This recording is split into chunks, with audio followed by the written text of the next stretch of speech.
Assalomu alaykum hammaga. HTML darslari tugatganimizdan keyin bugun birinchi CSS darslarini boshlab olamiz. Xo'p, CSS uchun bizga HTML faylimiz bor edi, papkamiz bor edi. Bundan alohida CSS papka ochamiz endi. CSS.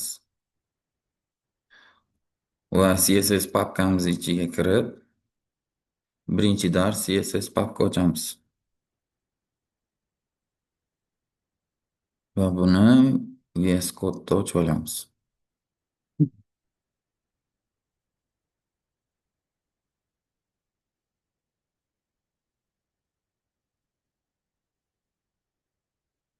Hop, har doimgiday birinchi HTML fayl index.html.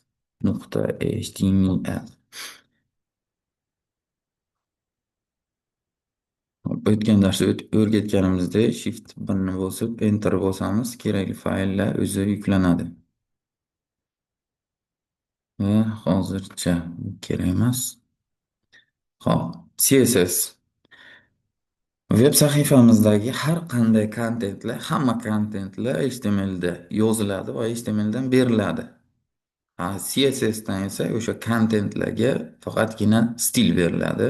Rangi, chiziqlari, turi, backgroundi, orqa foni, rasmlarni o'zgarishi, shunga o'xshagan narsalar.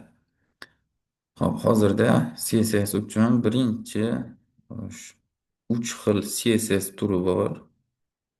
Birinchisi inline CSS, ikkinchisi internal CSS, uchinchisi external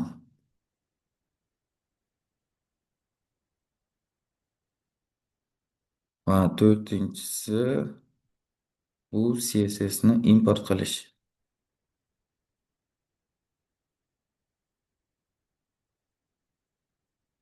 CSSni import qilish. Bittalab ko'rib chiqamiz. Birinchisi inline CSS. Inline CSS qanaqa beriladi, qanaqa yoziladi. Deylik bizda H1 tegimiz bor va uning ichida Lorem 5 so'z yozilgan. Buni rangini o'zgartirmoqchiman. Buning uchun inline CSS tagini o'zini ichida atribut sifatida style deb yoziladi va uning ichida CSS stillari beriladi. Deylik, birinchi rangini o'zgartirmoqchi bo'lsam, color rang, red, qizil va shu bilan bir vaqtda yana boshqa stil bermoqchiman.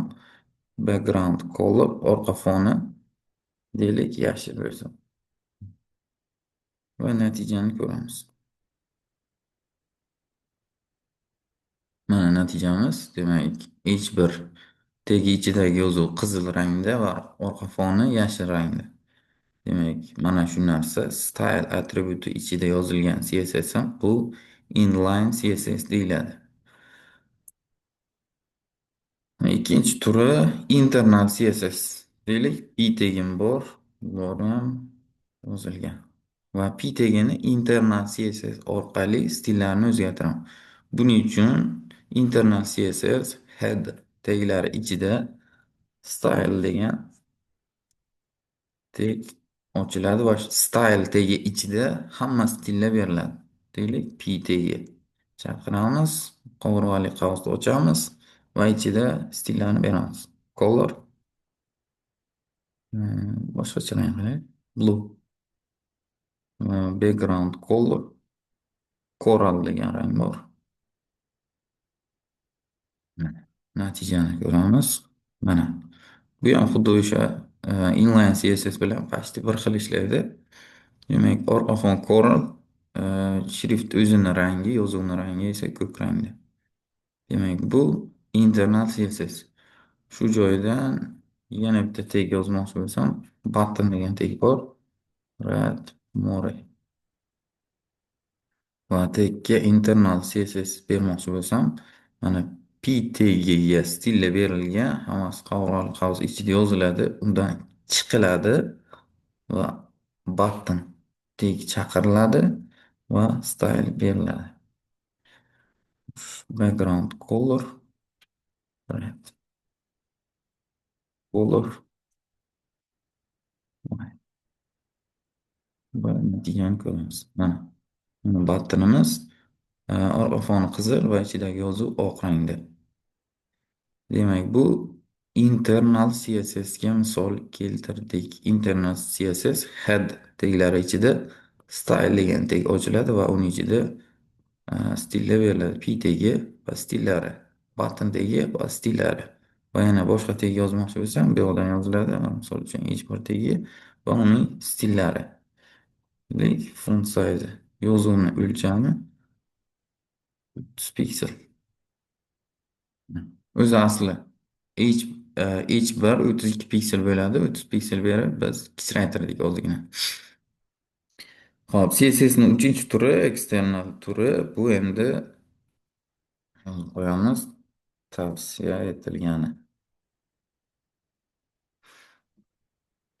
HTML va CSS teglarimiz qo'shilib aralashib ketmasligi uchun CSS alohida fayl qilib ochilib va HTML ga ulab qo'yiladi.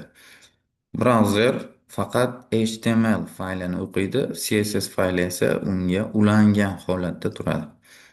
Endi eksternal uchun alohida fayl ochamiz. Mana bu yoqdan style ixtiyoriy nom bersa bo'ladi bunda ham. Bitta nuqtadan keyin kengaytmasi CSS bo'lishi shart. Nuqtagacha bo'lgan style nomi esa xohlagan ixtiyoriy nom bo'lishi mumkin.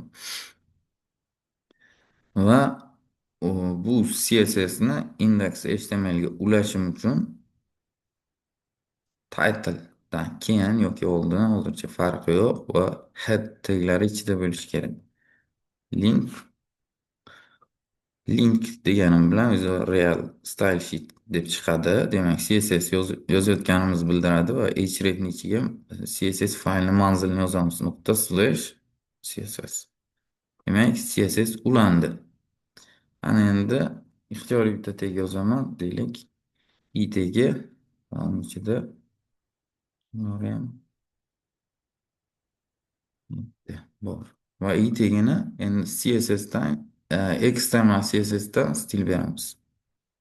I tagi background color orqa foni qizil rangda va yozuvni o'zi colori blue ko'k rangda. Natijani ko'ramiz. Mana orqa fon qizil rangda, yozuvni o'zi esa ko'k rangda chiqdi. Demak, bu external CSS ga misol bo'ladi. Ana endi to'rtinchisi import. Import nima uchun kerak, qachon kerak? Import bu HTML ga ulanmaydi, CSS ga qo'shimcha CSS sifatida ulanadi. Import yoziladi va URL ning ichida CSS manzili beriladi. Slash manda hozir qo'shimcha CSS yo'q. Ikkinchi CSS fayl qo'shmoqchi bo'lsam, deylik home.css. Va bu CSS'imni demak style CSS ga qo'shimcha sifatida ishlatishim mumkin. Demak, import qilishni ham o'rganib oldik.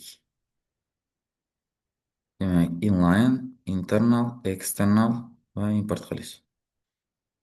Xo'p, ustunlik jihatidan inline CSS doim birinchi o'rinda turadi. Agar uchalasiga bir vaqtda stil bersak, deylik, mana H1 ga inline color'i red qilingan. Va internalda ham shu colorni o'zgartirib ko'raman. Color deylik black, qora qildim. Va eksternalda ham shu ishni qilamiz. H1 color ko'k bo'lsin.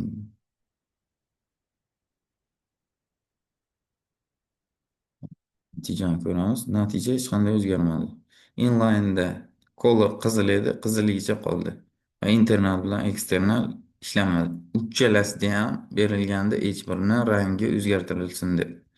Agar eksternal ishlaganda H1 ning rangi ko'kka aylanishi kerak edi. Agar internal ishlaganda qoraga aylanishi kerak.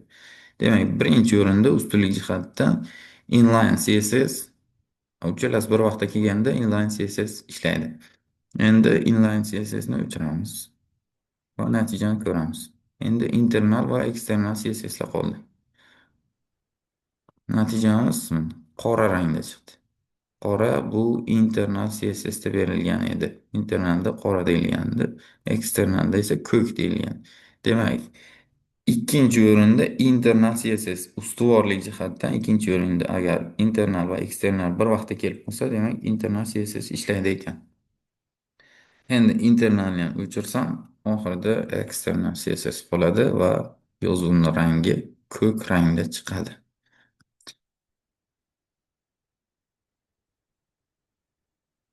Demak, CSSlarni 3 xil usulini, uchalasini ham ko'rib chiqdik. Hop.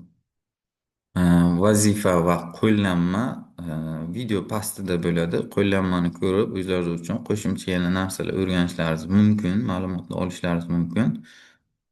Vazifa esa qo'llanmani pastida vazifalar berilgan va keyingi darsda ko'rishguncha, darsimiz tugatildi.